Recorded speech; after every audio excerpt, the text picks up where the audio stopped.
నమస్తే. ఇన్నాళ్ళు నన్ను సపోర్ట్ చేస్తూ, ఎంకరేజ్ చేస్తూ మీ ప్రేమని నాకు అందిస్తున్న ప్రతి ఒక్కరికి కృతజ్ఞతలు. అలాగే ఈ వీడియో కూడా ఖచ్చితంగా మీకు ఉపయోగపడుతుంది. లైక్, షేర్ అండ్ సబ్స్క్రైబ్ చేసి మీ సపోర్ట్‌ని నాకు అందించండి. అలాగే ఈ వీడియో పట్ల మీకున్న అభిప్రాయాన్ని కామెంట్ సెక్షన్‌లో కామెంట్ చేసి తెలియజేయండి. ఇప్పుడు వీడియోని చూద్దాం. నమస్తే, వెల్కమ్ టు అవర్ ఛానల్. నేను పద్మిని. ప్రస్తుతంతో పాటు ప్రముఖ ఆధ్యాత్మికవేత్త, ప్రముఖ న్యూమరాలజిస్ట్ లక్ష్మీ నరసింహస్వామి ఉపాసకురాలు శ్రీమతి స్రవంతి గారు మనతో పాటు ఉన్నారు. మాట్లాడదాం. నమస్తే అక్క. నమస్తే పద్మిని. అక్క, కోరిక నెరవేరట్లేదు అని అంటే ఏంటి దానికి దోహదపడుతుంది? ఏంటి దానికి అర్థం?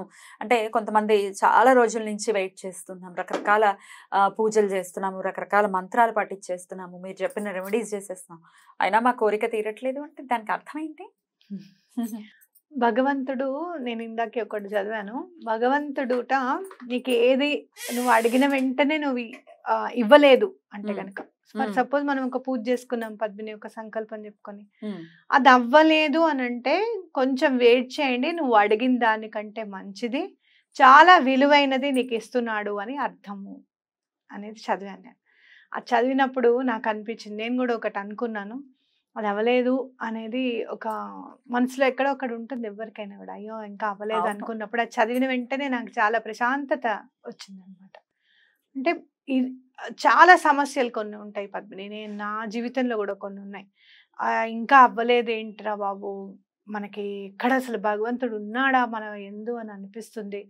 అని అనిపించినప్పుడు వెంటనే ఆ కష్టం తొలగినప్పుడు, అయ్యో మనం అప్పుడు అలా అనుకున్నాం, స్వామి ఇందుకు హెల్ప్ చేశారనమాట, మనకి ఈ కష్టాన్ని తొలగించారనమాట, కర్మను అట్లా పరిపక్వం చేశారనమాట అనేది మనకి ఖచ్చితంగా అనిపిస్తుంది. స్ఫురణకు వస్తుంది మనకి. ఇంత దండం పెట్టుకుంటావు కదే, నీకు అట్లా యాక్సిడెంట్ అయింది, స్వామి ఏం చేస్తున్నారో ఏంటో అసలు అని మా ఇంట్లో వాళ్ళు అన్నప్పుడు, స్వామి నాతోనే ఉన్నారు. ఎందుకు అనంటే నేను ఇలా వెళ్తున్నప్పుడు ఎందుకు సడన్ గా సైడ్కి చూస్తుంటే కార్ వస్తుంది అనమాట. అమ్మో ఈ కార్ నన్ను కొట్టేస్తుంది అని అంత డ్రైవింగ్ చేస్తూ కూడా ఆ వెంటనే నాకు స్ఫురణకి రావడం, ఇట్లా నేను టర్న్ తిప్పడము, ఇంకొంచెం ముందుకెళ్తే తగలేదు కాదేమో, కానీ అంతకంటే వెళ్ళలేకపోయాను. అప్పుడు ఆ కారు వచ్చి మోకాలకి తగలడం అనమాట. ఒకవేళ నేను అలానే వెళ్తున్నాను అనుకో, పైకి ఎగిరి కింద పడాలి. అంటే కాలుకి తగులుతుంది అనుకున్నప్పుడు, అంతకుముందు అక్టోబర్ నాకు జరిగింది దీపావళి ఎల్లుండనంగా, అక్టోబర్లో నాకు అనిపించింది ఈసారి నేను చెప్పులు లేకుండా నడుస్తాను నవరాత్రి అంతా, నవరాత్రుల్లో నేను చెప్పులు వేసుకోను అని చెప్పి దసరా నవరాత్రుల్లో మొత్తం నేను చెప్పులు వేసుకోలేదు పద్మిని. అప్పుడు దాకా ఎప్పుడూ నాకు అలా అనిపించలేదు. గాజులు వేసుకోవడం, కొత్తగా గాజులు 9 రకాలు వేసుకోవడమే అలవాటు, ఎప్పుడు నాకు చెప్పులు లేకుండా నడవాలని అనిపించలేదు. కానీ అప్పుడు అనిపించింది చండీ హోమం చేసుకున్నాము ఇంట్లో, చాలా చేసాము. ఇన్ని చేసాం కదా, అయినా ఎందుకు అయింది అని అంటే, మళ్ళీ నేను మామూలుగా నడవడానికి నా 2 కాళ్ళు నాకు ఉంచాడు భగవంతుడు.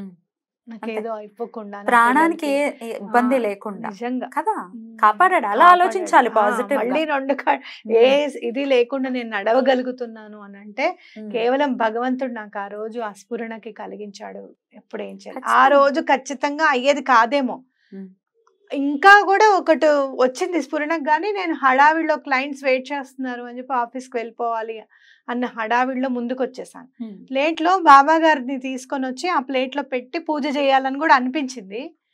లక్ష్మీదేవి పూజ కదా, బాబా గారు అక్కడే ఉన్నారులే అని అనుకున్నాను.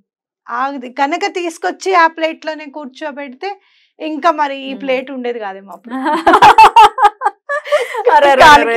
లైఫ్ లాంగ్ ప్లేట్ వచ్చింది.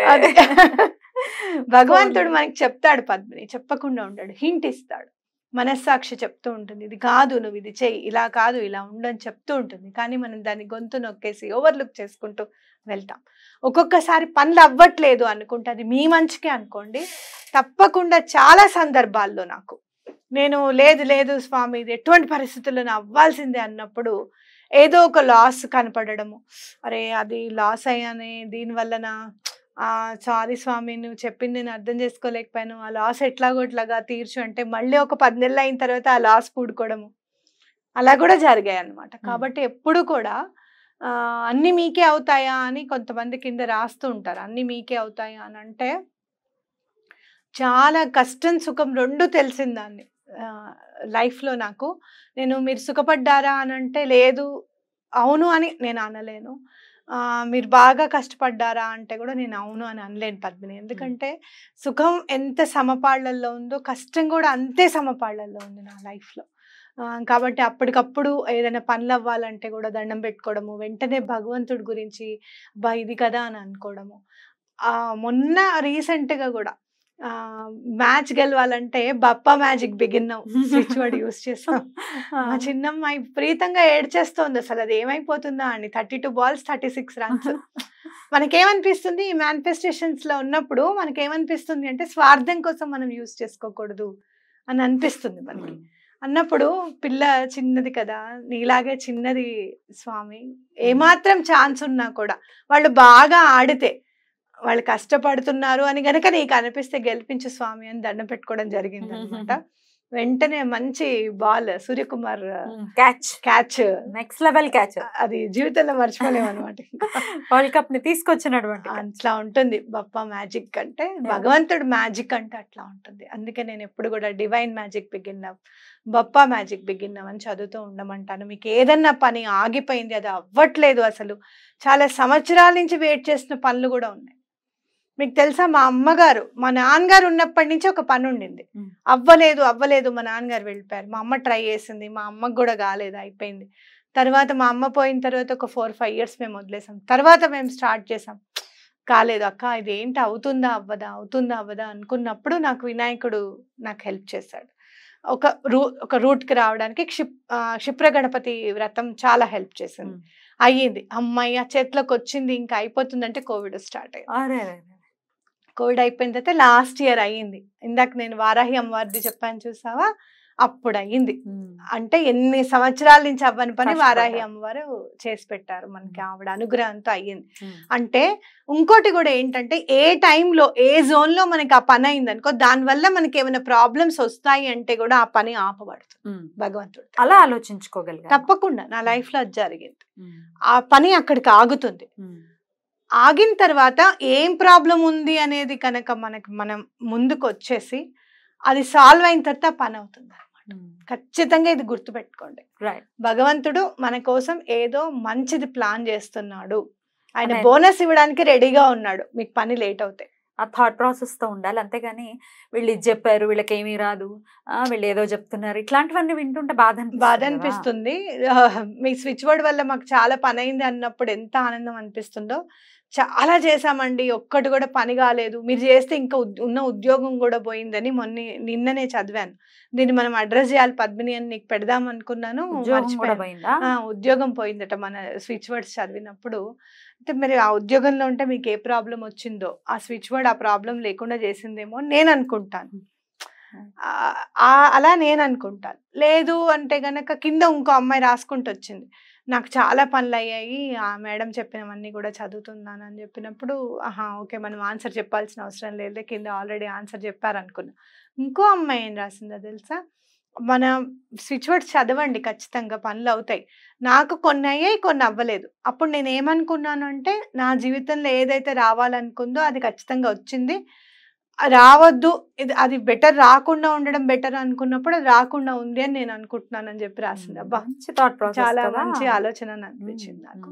కాబట్టి అవతల వాళ్ళు ఏం చెప్తున్నారు అనేది సరే, మీరు నేను చెప్పింది పని కాలేదు అనుకోండి, ఫర్ సపోజ్ మీరు వెతకండి, పని ఎందుకు అవ్వలేదు, అసలు ఉద్యోగం ఎందుకు పోయింది, మనకి ఏ పని కూడా ఎందుకు కావట్లేదు అనే దాని మీద వెతికితే మనకి మంచి ఆన్సర్, కరెక్ట్ ఆన్సర్ అనేది తప్పకుండా దొరకాలి. అలాగా డెఫినెట్ గా కోరిక తీరట్లేదు, రెమెడీలు పని చేయట్లేదు ఇట్లా అనకుండా వాళ్ళకి ఎందువల్ల తీరట్లేదు అనేది డెఫినెట్ గా వాళ్ళకి తెలియాలి, తీరాలి కూడా. ఎండ్ ఆఫ్ తీరకుండా ఉండాలని ఎవరు అనుకోరు కదా. సో స్వామి కొంచెం త్వరతగతిన కరుణించాలి అని మనం ఒక్కటి గుర్తుపెట్టుకోండి. ఒక్కటి నా జీవితంలో నేను ఎప్పుడు కూడా వెంటనే గుర్తు చేసుకుంటా ఏంటి అని అంటే, స్వామి అవ్యాజ్యమైన ప్రేమతో ఈ కలియుగానికి ఖచ్చితంగా గురువు ఉండాలి అని చెప్పి అవ్యాజమైన ప్రేమతో, అంటే మన నుంచి ఏమి రిటర్న్ అడగట్లేదు. అవ్యాజ్యం అంటే ఏంటంటే స్వార్థం లేదు, ఏం రిటర్న్ లేదనమాట. అలాంటి ప్రేమతో స్వామి శ్రీపాద శ్రీవల్లభులుగా, నృసింహ సరస్వతి స్వామిగా, అక్కల్కోట్ మహారాజుగా, వాసుదేవానంద సరస్వతిగా, షిరిడి బాబాగా, చివటమమ్మగా, మళ్ళీ నిజంగా చెప్పాలి అని అంటే కామాక్షి దేవిగానే మన కంచి పరమాచార్య స్వామిగా అవతరించారు అని అంటే ఉత్తిగా ఎందుకు వస్తారు? మన పనులు మనకు అవ్వడానికే, మనం ఈ కర్మని తొలగింపజేసుకోవడానికి. కాబట్టి మీకు ఏదైనా పని కాలేదు అంటే ముందు గురువుని ఆశ్రయించండి ఫస్ట్, తప్పకుండా పని అవుతుంది అన్నమాట. రైట్ అక్క, చాలా బ్యూటిఫుల్ గా ఎక్స్ప్లెయిన్ చేశారు. కృతజ్ఞతలు అక్క. నమస్తే. నమస్తే.